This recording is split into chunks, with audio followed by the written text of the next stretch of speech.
from the get-go. It's not like in English where you can, oh, please respect my pronouns and stuff. Like, yeah, cool, thank you for doing that. But in my native language, there are no neutral pronouns. So the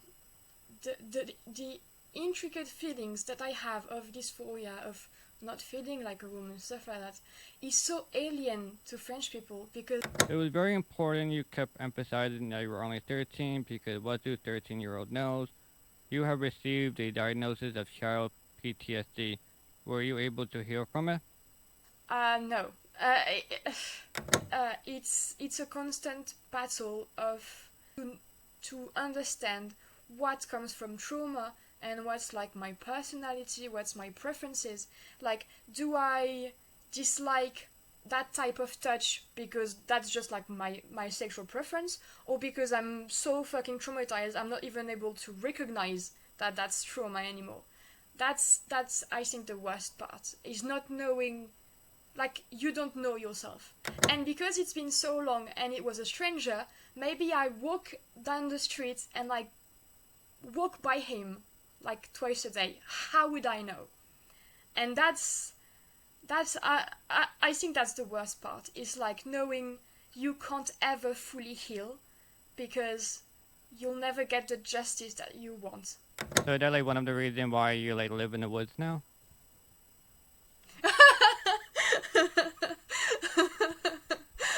No, I've always lived I've always lived in the woods. So we're gonna jump to witchcraft and Druidism. I know absolutely nothing, so I'm ready to jump all the way in. So I have so many questions, but I think great thing to start is, you are a Gaelic witch and a green witch, so what is that? Yeah. So what makes someone a witch, and can I be a witch in the next 10 minutes? You can be a witch in the next 10 minutes if you want. Okay. So I know you have an altar, so like what makes an altar an altar? With my hypermobile variants, I have a hypersensibility in my skin. Like, for example, right now, I don't know if you can see, I have red spots that are starting to appear on my neck.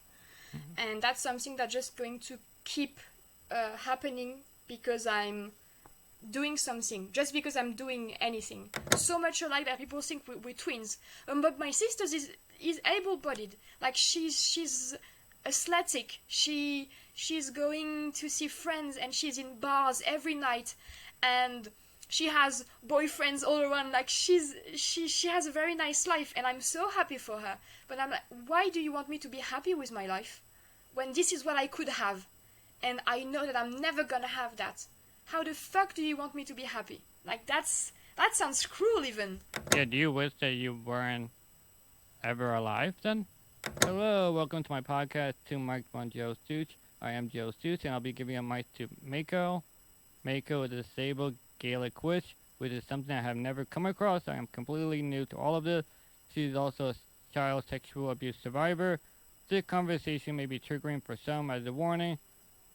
First, I want to talk about is dysphoria. You say you do not want to be classified as a woman. Can you expand on that? Yeah, it's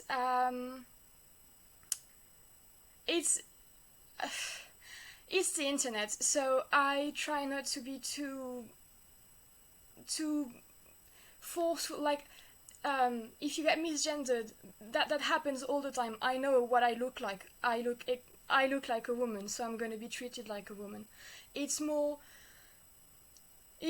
how you'd feel in an increased way, but how you'd feel if someone would force you to wear stuff that you're not comfortable with. It feels like I'm wearing clothes that have been put on me by someone else, and when I say, not really my style, it's like, yeah, well, I don't really care, you're just gonna wear those clothes your entire life, and that's how you're gonna deal with it. So it is uncomfortable. Also, something that I think makes me kind of at odds with the rest of the trans community and stuff like that, because I'm French, and in the French language, neutral doesn't exist. So from the get-go, it's not like in English where you can, oh, please respect my pronouns and stuff. Like, yeah, cool, thank you for doing that. But in my native language, there are no neutral pronouns. So the intricate feelings that I have of dysphoria, of not feeling like a woman, stuff like that, is so alien to French people because that just doesn't exist. You look at a table in France and the table is a woman.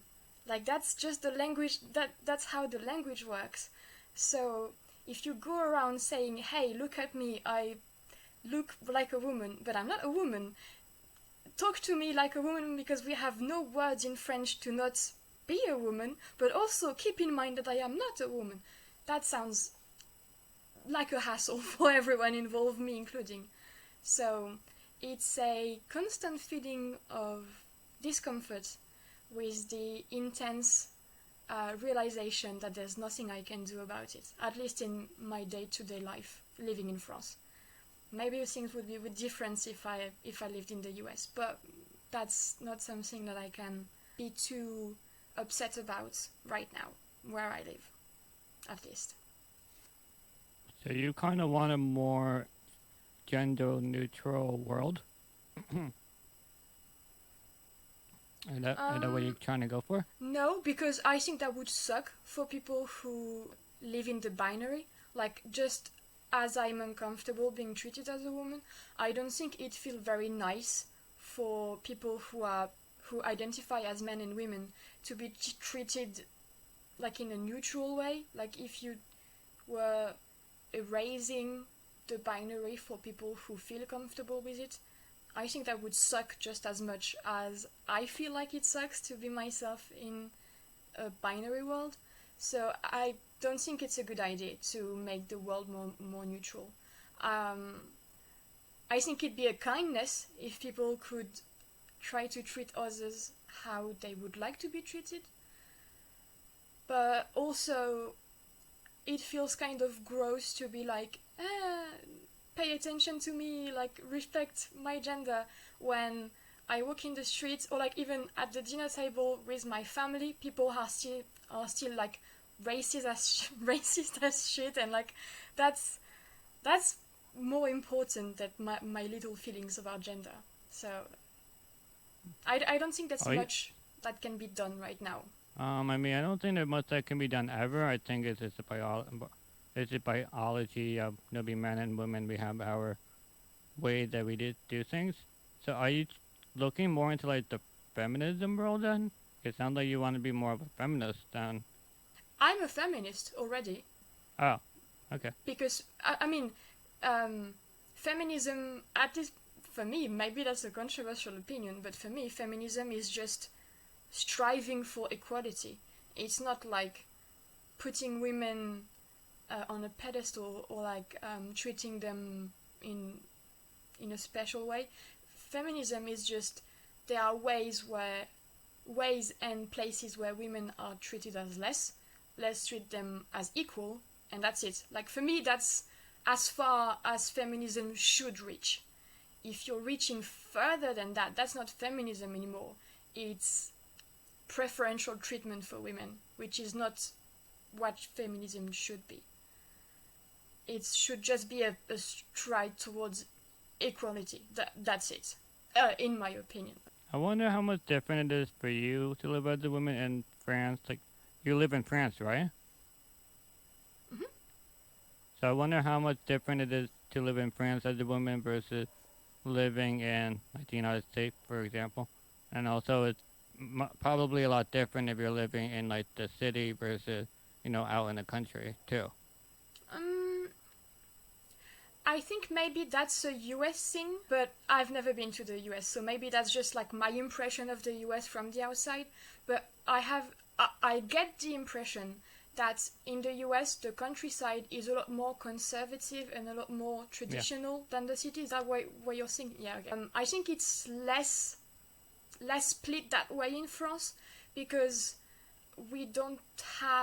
because the country is so much smaller. I live like in the deep countryside, like I'm up in the mountains and stuff. If I drive 3 minutes, I'm in one of the biggest cities of like the south of France. So like the limit between countryside and city is so blurred. Like people work in the city, but like 80% of them live in the countryside. So it's not like it's city people against country people. It's country people who work in the city, but they're still country people. So there's not that much difference in terms of like opinion and politics and stuff. But I also think like specifically as far as like gender equality and stuff, I'm not like I haven't dug into like US law or anything, but I'm pretty sure in France we have a couple more laws about equality that don't exist in the US. I might be wrong. They might exist and I'm just not aware of them. But in France we have a bunch of laws that are like you are required in your company to have that many women, that many disabled people, that many X, Y, and Z. You are required in the government to have that many women. Like it's an actual quota that you have to hit, and if you don't, you either get like a massive fine or like you can't even operate if you're like a political institution if you don't have that like a certain quota of women. I'm pretty sure like you're not even like you can get like a license to operate. You just have to hit the quota. So I don't know how it is in the US. Maybe you have stuff like that, but we have gender equality laws here. We have something similar. Like we don't have like, I think one of the incentives is that we get tax breaks for something, and then I wouldn't say there's a quota to fill, but there's just like a big thing is diversity. So you want to have all. Okay. Yeah, like different races, men, women, of different color, different sexual orientations. It's just sometimes it's difficult to get. I guess the more niche a field is, like to get disabled people, because sometimes they're just not enough, or they're not applying to you, or there's such a smaller pool that they can't fill every single role either. So it's a little difficult. Yeah. Do you have statistics in mind of like how many Americans are disabled? Like, do you have any idea, like as a percentage? I think it's around like 40 to 50% that has a disability of Americans of some are kind. Disabled? Wow. I think so. Okay. Yeah. I can Google it now. So let me just Google it. Yeah, if you want.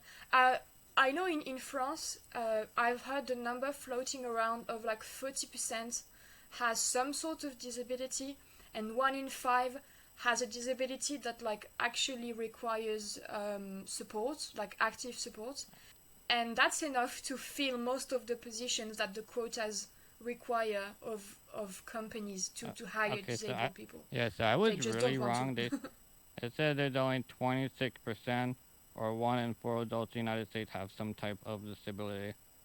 Okay. Yeah, you see, 1 in 4, it's 1 in 5 for us. So it's pretty close. But I think, maybe I'm wrong, but I think companies have a harder time hitting the quotas for women than they do for disabled people. Because there's, like, I'm pretty sure for women it's like you need like 40% of your company to be women. Whereas disabled people, it's like, you need maybe 1% of your company. So it's kind of easier to meet the quota in that sense.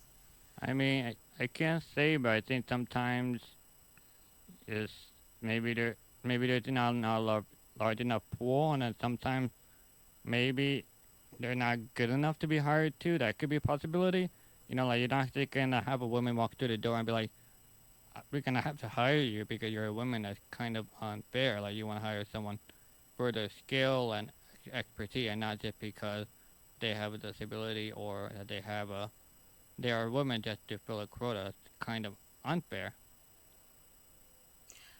I think maybe they see it in another way, where it's like, it's not that you have to actively hire more women to fill spots, just to pick women as an example. It's more like you're not allowed, if you have 2 employees who are equally as qualified, you're not allowed to hire more men than women. Yeah, like at equal qualifications, you have to prove that you're not actively picking men over women. I think that's how they view it. No, not like you should hire any woman that just walks inside, and even if she's not qualified. It's more like prove that you're not actively refusing women just because they're women at equal qualification. I think that's how they see it at the law level, at least. I'm not sure how accurate that is at company level, but at least in the text of the law, that's kind of what they're aiming for. Okay, so we're going to address therapy being too expensive. With that in mind, you needed to tell your story of your child sexual abuse. I know you majored in cinema, which resulted in a great visionary telling story that you put on YouTube. You played all the characters with different outfits. You even used red lipstick to show all the hickey that you received. After the rape, you went back to your room and went to bed in a total shock and not knowing what to feel. It was very important you kept emphasizing that you were only 13 because what do 13-year-old knows? You have received a diagnosis of child PTSD. Were you able to heal from it? No. It's complicated. I'm less on a hair trigger than I used to be. Like, it was to a point where I couldn't be touched at all, especially like by surprise. If someone like brushed against me, like behind my back, I would on instinct like punch people, which was kind of a problem. I know, but it's totally understandable. It used to be worse. Yeah, it used to be a lot worse. I couldn't handle touch like at all. Now it's much better. That side of it is almost completely gone, which thankfully, because that was kind of a nightmare. But it's more it kind of creeps up on you when you're not like when you've almost like forgot about it, and then something like either triggers a flashback or you have a weird reaction to something that you've never had before, and you're like, where does that come from? And you're like, oh yeah, actually I know where that come from. It's kind of everywhere in tiny little ways, and it makes you feel gross all the time. It makes you feel broken is a good way to explain it. It's like you look at other people and how they're living their life, and you're like, so that's what's normal supposed to look like. Well, I'm never gonna look like that. Like that's it's a constant battle of to understand what comes from trauma and what's like my personality, what's my preferences. Like, do I dislike that type of touch because that's just like my sexual preference, or because I'm so fucking traumatized I'm not even able to recognize that that's trauma anymore. That's I think the worst part is not knowing, like, you don't know yourself. That's something you always hear, like, oh, if you don't know anyone, at least you know yourself, or like love yourself, or like that sort of bullshit. Is like, I don't know what's me and what's trauma that's been like repeatedly hammered inside of me to a point where I just don't know anymore. So it's, I don't know, from talking with other people who were raped as children, I don't think it ever goes away. Yeah, I want to let you know that I was sexually assaulted when I was younger, so I do relate in some way. Oh. Yeah. Maybe your view is different on it, but from everything I've heard, is something that you just carry your entire life. Mm-hmm. And then you just have to heal as much as you can, which is bullshit, because how can you heal from something where you intimately know that they will never be punished, they will never get any sort of repercussion for what they did to you, and because it's been so long and it was a stranger, maybe I walk down the street and like walk by him like twice a day. How would I know? And that's I think that's the worst part, is like knowing you can't ever fully heal because you'll never get the justice that you want, and there's nothing you can do about it. Like that I could walk inside a police station tomorrow and file a report. Like, I'm allowed to do that, but who would I report against? No idea, no fucking clue. So I think that's it. It's like I've been stabbed with a knife and I can't heal because the knife is still inside and it's never gonna come out. So like I just have to learn to walk every day with a knife in my gut, and like that's it. Live your life, have fun. Like that's that's bullshit. But there's nothing you can do about it. So it's something that makes me very angry now. It used to make me sad, and now I'm just pissed off all the time. Which isn't great, but that's how I've learned to deal with it. So is that like one of the reasons why you like live in the woods now?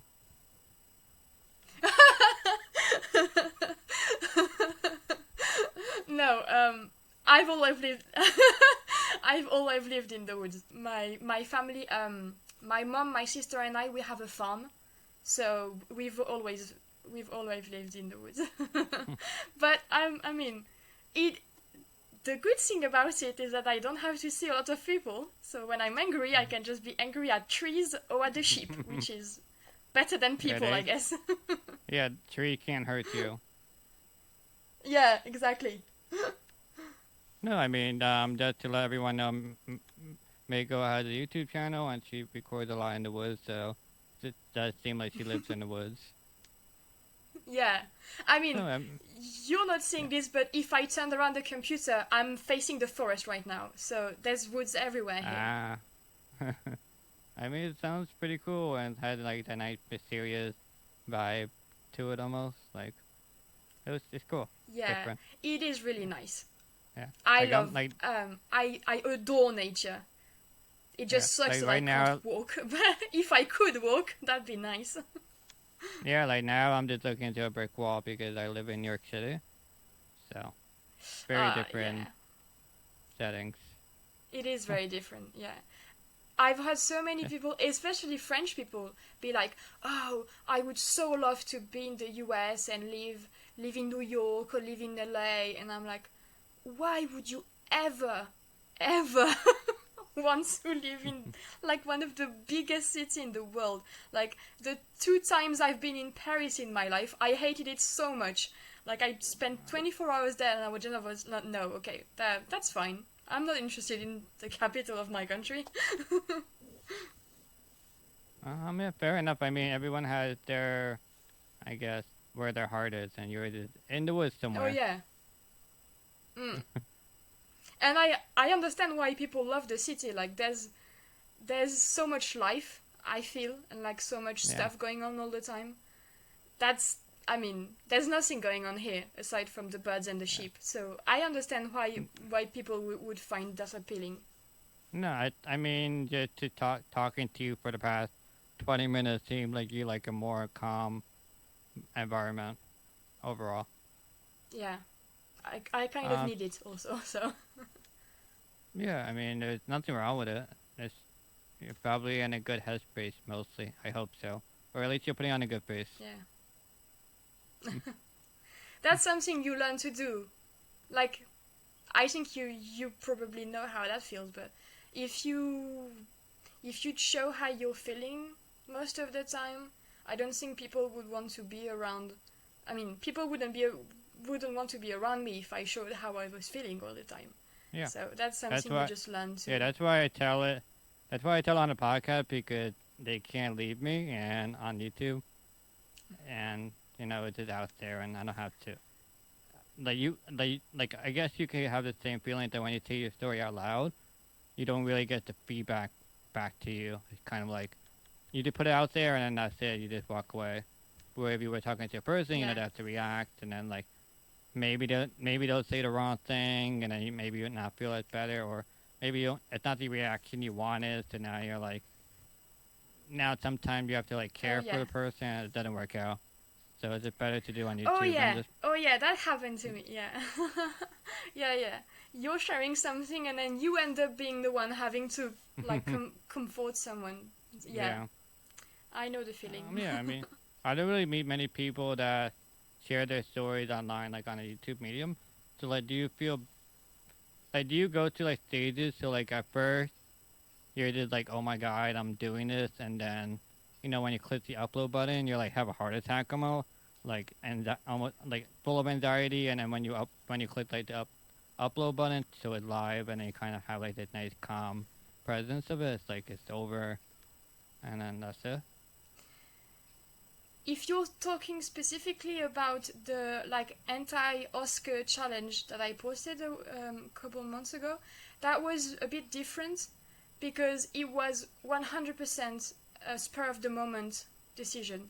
Like there was no planning involved, which is why, like you said, I was playing all the characters and stuff. It's like because I just took a camera and decided like 20 minutes before that I was gonna do this. So it wasn't like I could like look for other people or props or I don't know what. It was very much I saw Joel's video about like, hey, let's make a movie, and I was like, sure, let's make a movie. I have nothing to talk about right now, so I'm just gonna talk about something I know very well, because that way I don't have to like write down a script or anything. Like I was there, so I can just tell the story. I don't have to like learn lines or anything. So that was I didn't think about it. I filmed the whole thing. I edited it. I'm pretty sure I even posted it, and then I was like, what the fuck did I just like what the fuck was that? And I mean, no, that's not true. The worst part wasn't that. I kind of blocked that memory actually. The worst part was that I think the next day, I'm pretty sure, I got a phone call from my sister, and we are very, very close, and so I was like, hey, like very cheery and stuff, because I was just happy to hear from her. They're like, hey, how is it going and stuff, and just silence. I was like, hello, and then she just started bawling, like sobbing so hard. I was like, what the fuck? Like, what's going on? What happened? And she couldn't speak, and I was like, tell me what's going on, like, do you need help? Are you in danger? I don't know, I was kind of panicking. Yeah. And then she was like, I watched your video. And I was like and I laughed, which is kind of I mean, the worst thing to I do. know that wasn't that wasn't nice, but I was kind of like, I'm sorry. And she was like, oh, I'm so sorry and stuff. And I was like, yeah, I'm sorry, but it's been 10 years. So like, I'm okay. But she had never, I mean, I think I didn't even think that anyone would see it, because my family doesn't speak English, except for my sister. And they don't watch my videos because they don't speak English. So I was kind of like, yeah, sure, like no one's gonna see it. Except she saw it, which was a big surprise for me. So yeah, that was kind of the worst moment. I was like, oh shit, what the fuck did I do? Because no one in my family knows. Still now, she's the only one now, and just because she saw the video. So that was kind of the oh shit moment, and the anxiety and stuff. That was when she called, and I was done laughing like a maniac. After that came like the anxiety and stuff. But yeah, that was kind of like a bad surprise. But that's the risk of putting something online, you know? I mean, I'm guessing you don't want your family to know. It's not... No, honestly, I don't want my family to know. Because, like, if you remember, when inside of in the video, I explained that my dad was there on the night it happened. So I don't want my dad to feel guilty, because I don't blame him. It's not his fault. Like he could, like, there's an argument to be made about like, you should have kept an eye on your kid and stuff, and like, sure, but there were like 40 adults who were supposed to be keeping an eye on me on that day.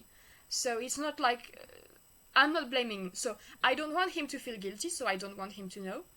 And I don't want my mom to know, because I'm pretty sure I talked about it a few times. I was a survivor of child abuse because of the man my mom was with a couple of years after my dad. So she survived so much worse than me, like so much fucking worse. but I was living with her, so I witnessed everything that happened to her on top of what happened to me and my sister. So I don't want her to feel like she's still fucked up about it, obviously, because that was like a horrible time of her life. And I don't want her to feel that on top of that, at around the same period, on top of that, her 13-year-old kid was raped. So that would just be another shitty thing on top of everything else. So that's why I don't want them to know. It's not like something nefarious about, I don't know, shame or stuff like that. Yeah. It's more, I don't want them to feel like shit when there's nothing they can do about it now. Like it's been 11 years, that there's nothing they can do. Yeah, I get it. You just don't want to bring more guilt to them, even though they really can't do anything anymore, and they will feel like they have some responsibility, even though there was nothing anyone could have done. You were just taken advantage of, unfortunately. But also, if you're uploading a video, you're kind of in a state where you're able to talk about it and post it. Like, if you weren't able to process the trauma or anything, you wouldn't have the strength to make the video anyway, too. Well, absolutely, yeah. Like, 3 years ago, I never would have made something like it. The only possible way I can, like, make a video where I'm wearing, like, shitty, silly costumes and laughing like an idiot when my sister calls me about it, is that, like, I feel kind of okay about it now. Otherwise, I mean, I wouldn't react that way otherwise to something like that. So we're gonna jump to witchcraft and Druidism. I know absolutely nothing, so I'm ready to jump all the way in. So I have so many questions, but I think great thing to start is, you are a Gaelic witch and a green witch, so what is that? So, a green witch is a broad term to just mean a witch that the majority of their practice is around nature, herbalism, gardening, stuff like that. The Gaelic witch is more like my username, like my online name. Okay. Because Gaelic is I don't know if you know, it's the, how do I explain that? It's the word for the ethnic the ethnic group that lived in the territory that is now France. So before it was France, it was Gaul, that was the name. Okay. And so the people who lived in Gaul were called the Gaulois in French, Gaulois, or the Gaulish in English. And so the Gaelic people were the people who lived in Gaul at the time. So the Gaelic witch is just because I am a descendant from the Gaelic people, because my family has been in France since before France was France. So I'm a direct descendant from them, and the practice and religion that I have and that the people around here have comes from what the Gaelic people used to believe in a very long time ago. So that's two different things. One is a practice and the other is my username, which is based on the name of the group that used to live here like 3,000 years ago. Yeah. So what makes someone a witch, and can I be a witch in the next 10 minutes? You can be a witch in the next 10 minutes if you want. Okay. The only thing that makes you a witch is the adherence to a set of beliefs and practices that make you a witch. I think I could maybe compare it to, you could be maybe not in the next 10 minutes, but like in maybe a week, you could be a Christian if you wanted. That's not like a one-to-one comparison because witchcraft isn't a religion, but it's in the same way as like to be a Christian, you have to have a set of beliefs in something, and you probably have to go like to some reunions of people and do some holidays and like rituals and stuff, and that makes you a Christian. What makes you a Christian isn't that God exists, it's that you believe in God. Does that make sense? So what makes you a witch isn't that like magic exists, it's that you believe in magic. That's kind of like the how I would explain it. So you could absolutely start becoming a witch right now if that's something that you'd be interested in, because it's a set of beliefs and a set of practices. That's all that it is. The other thing with witchcraft is that it has become very trendy right now. So, like, if you go on TikTok or something, you're gonna find witches everywhere who, let's be honest, are just a couple of girls with crystals and who say they are praying to Lilith or Satan or whatever. Those people are not witches. Those people are people who have an interest in the aesthetic of witchcraft, which is very different. Should they be stoned?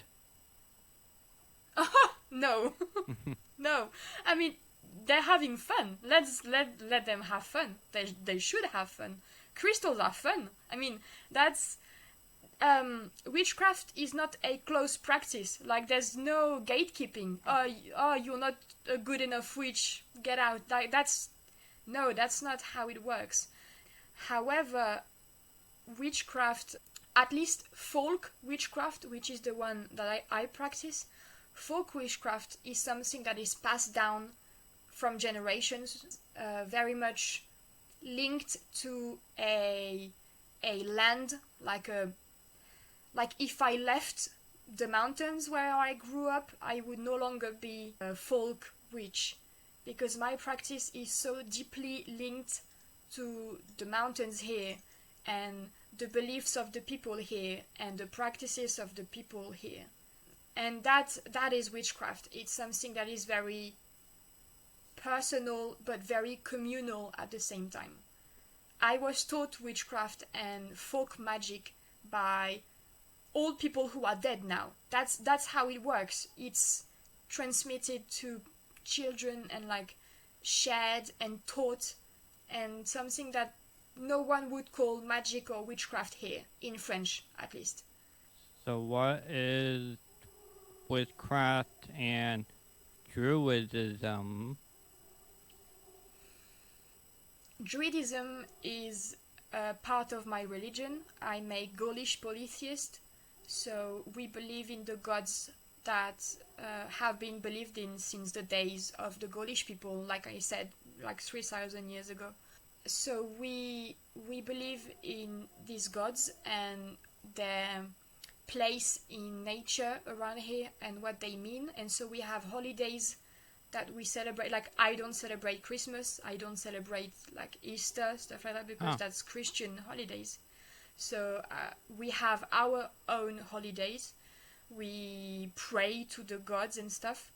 And Druidism is based on the practice of the Gaulish people, which was that you had the caste of like citizen, and then you had a military caste of people who would like do war and stuff, and then you had the political sphere, and in the political sphere you had the teachers and healers who were a part of that political sphere, and inside were the bards, like the singing bards, the vat or ovat is the same thing. It was said that they could predict the future. You believe that how you will, but that's how they were perceived. And then you had the druids, and the druids were the political leaders. They would write treaties and do politics. I mean, they were the leaders, but they were also healers. They were doctors. They taught medicine. They would teach children how to count and stuff. So Druidism is the practice of leading your community and healing your community, being at the service of your community. That's what it means right now, at least. So I know you have an altar, so like what makes an altar an altar? Purely in witchcraft, an altar is just the space where you work witchcraft. It's like your desk.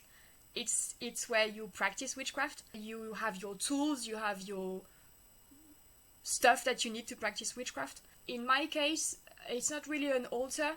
I use it because that's the word that other witches know, so I use it because of that. But for me, it's an emeton, And the nemeton is a place where you pray to the gods, mostly. To again compare it to Christianity, it's like when you go to the church and you have the big table with the candles and stuff. That's an altar. A nemeton is the same thing. Like when I'm praying to the gods, I'm in front of the nemeton, and I leave offerings, and I leave gifts for the gods. That's it. That's all it is. It is either a desk to work, or it's a place of prayer. That depends on your type of practice. Well, that leads to the next question: is so what does a daily process look like for you? Honestly, the realistic answer would be I wake up and I spend like an hour in bed after waking up because my pain medication takes a long time to, I don't know the English word, to start working. So when I'm not on my pain medication, I'm not able to stand up or sit up, and I can't speak. So I just wait around in bed until that works. And then usually I'm still in a lot of pain, so I don't really do much until a couple of hours later. Then I will usually pray to the gods for like 10 minutes or something. Then I work. I'm a graphic designer, a digital artist. So I usually have commissions. Right now, for example, I'm making a wedding invitation for someone's wedding. So I would usually work on whatever I'm working on right now. I go in the garden. I take care of the garden. I cook. And then if I'm not in too much pain, I go with my mother to the farm and I help her in the farm. For example, today, no, maybe that's too graphic. I'm not gonna explain it. And then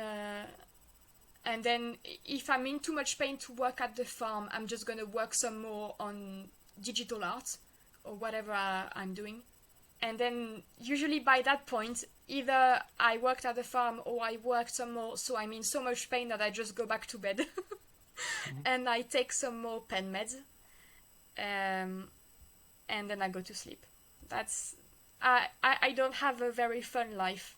I'm usually in too much pain to do anything. Like, that's a good day for me. If I'm able to work morning and evening, like, that's a good day. A bad day, I sometimes can't even work and I'm just in bed all day. So it's not a very glamorous life, unfortunately, when you're chronically ill. Well, I mean, it's great when I see you out in the woods and walking with the wolves and dogs and whatever you run into out there. That's a really good day for me. I mean, no, that's not true. Usually I do that, and then as soon as the camera is turned off, I just have to like lie in the ground for like an hour until I can like get back up and get home. Because usually that takes like so much energy to go into the woods and like set up the cameras and stuff. Like you know how it is to like move cameras around and stuff. Yeah, it's exhausting, especially when you're already tired. So I'm sure you know that what you show on camera is usually the very best moments that you're able to capture. Because the rest of the time it's not very fun and not very entertaining to watch. I mean, you can do in a video of just you lying on the ground and just talking too. I think that would be cool to see the real you of just you being comfortable for yourself. And just be like, hey, this is me. I could do that, but I don't know how. No, go ahead. Yeah, like just be like, this is me, this is my life, like some people can like have a nice lighting and tripod and great framing, but like sometimes that just doesn't work that way, and just have the camera pointed you just on the ground, and that'll just be the true you. And life happens, and that's where you're most comfortable. And people the audience wants to see you comfortable too. That only have to be glamorous either. You're closer than maybe you think, because I'm editing a video right now that I filmed a couple of weeks ago of something that I was working on for the YouTube channel, and in the middle of filming I was in so much pain that I had to stop filming, and so I just sat down in a chair and I turned on the camera and I was like, I'm sorry, I'm never gonna finish this video because I'm just in too much pain. And then I stopped filming and I'm editing that right now to show that sometimes, like, even that was something that I was really excited to do. I was like so excited to film it and show it to people, but then I was just in too much pain, so I just had to stop and I couldn't finish.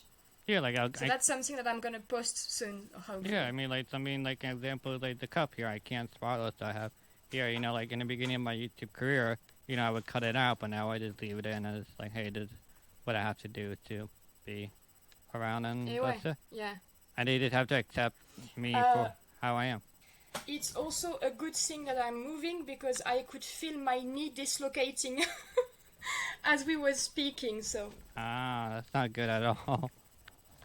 No, yeah, not that. That's not very good, actually. Something else that tends to happen is my joints aren't very reliable. No. So You never really mentioned what diseases you have. I'm assuming you have EDS and sound like you have POTS. no, I don't have POTS actually, but yeah, I do have EDS, and I have a version of EDS that is extremely, like, I have extremely sensitive skin and joints. Like, I have the hypermobile variant of EDS. I think that's the word they use in English. With my hypermobile variants, I have a hypersensibility in my skin. Like, for example, right now, I don't know if you can see, I have red spots that are starting to appear on my neck. Mm-hmm. And that's something that's just going to keep happening because I'm doing something, just because I'm doing anything. So mm-hmm. I'm gonna have like red patches all over my body, and my joints are extremely fragile. So like I said, I made the mistake of sitting cross-legged while I was speaking to you, and my knee was starting to like dislocate. Oh no. Or like last night, I was sleeping and I woke up because my shoulder had popped out of its socket during the night, and so I had to put it back on. So that's like, just because I was sleeping, like I wasn't doing anything special, I was just sleeping, and my shoulder dislocated. So that's insane. That's the... Oh yeah, it is. I mean, you say it's insane. I think it's insane that your illness even exists. So the body is capable of truly insane shit sometimes. But yeah, exactly, it's horrible. Why did it even exist? Yeah, exactly. That's what we talk about with my mom sometimes. I'm like, Mom, you really messed me up. Like, you really failed when you made me, because that's... The body shouldn't be like this. I mean, that's not something that should happen. But yeah, I'm wearing... I'm not sure the word. Maybe you can help me. How do you say the stuff that you put on a joint so like it can heal? Or it's like a brace? A brace, yeah. So I need to wear braces on my knees, ankles, and elbows all the time. Yeah. I have a compressive garment that looks like... It looks like, you know, those surfer... those surf... I don't know the word. It's something that goes from your neck to your ankle and wrists, and it's black, and it's like a tight skin suit. Like a compression something. Yes, exactly. So I need to wear that every time I leave the house, because my brain doesn't have spatial awareness. So it's gonna sound fucking stupid, but if I'm not wearing the compressive garment, I like run into doors and stuff because my body doesn't know where it is in space. Man, you need a new body. So like when I was a kid, I would like skip on the road with friends and stuff, and I would just run into lamppost like a fucking moron. Like it would look so stupid. Like this kid is just like running into into doors and walls and stuff. But yeah, my body doesn't know where it is in space, so that's why I need the compressive garment. And I had a very bad accident and a even worse surgery to fix the accident, which actually made everything worse. And because of that, my entire right leg doesn't work anymore, and that's what causes me the most pain. It's constantly in pain because of how it was destroyed. So it's EDS plus a terrible accident that made me disabled even before we knew I had EDS. My 13th year of existence was probably the worst because I was raped in July and then I had the accident that made me disabled in August. So that was an extremely fun year of my life. But yeah. So I was disabled very long before I knew I even had EDS. Wow, we need totally new bodies. That's for sure. Oh okay. Yeah, sure, absolutely. I'll sacrifice my firstborn for a new body. I couldn't even have a firstborn to sacrifice. That's how fucked up the bodies are sometimes. But yeah, I mean, it's something. That's why I messaged you in the first place, because of how much I loved hearing what you were saying in the interview with the smart book guy, because it pisses me off so much when I hear people say that you should accept just before we started talking. I was on Instagram to look at the messages that you sent me to check the time, and I saw a post by someone I know who is also chronically ill, and the entire post was, oh, I used to hate my body, but now I love myself and I accept myself so much, even on the bad days. And I'm like, what? No, I don't accept myself. I don't love my body, and I fucking hate that I have to live like this. I look at my sister, who's just she's not even 2 years younger than me. We are very close. We look so much alike that people think we're twins. But my sister is able-bodied. She's athletic. She's going to see friends and she's in bars every night, and she has boyfriends all around. She has a very nice life, and I'm so happy for her. But I'm like, why do you want me to be happy with my life when this is what I could have, and I know that I'm never gonna have that? How the fuck do you want me to be happy? That sounds cruel, even, to ask someone to be happy and comfortable with themselves while being able-bodied, while telling them, oh yeah, you could be like me, but because you're not, then you should just be happy with what you have. Shut the fuck up. You don't know what it is. You don't know what it's like. I mean, do you wish that's just that do you wish that you weren't ever alive then? I used to, yeah. I used to a lot. It was especially when before I had my pain medication, because now I'm only in debilitating, excruciating pain 12 hours a day instead of 24. So, but it got to a point when I was 20, 21 maybe, where I was in so much pain. I had no pain medication whatsoever. and it was even before I knew I had EDS, so we didn't even know what was wrong with me, which was even worse when you don't understand what's wrong with you.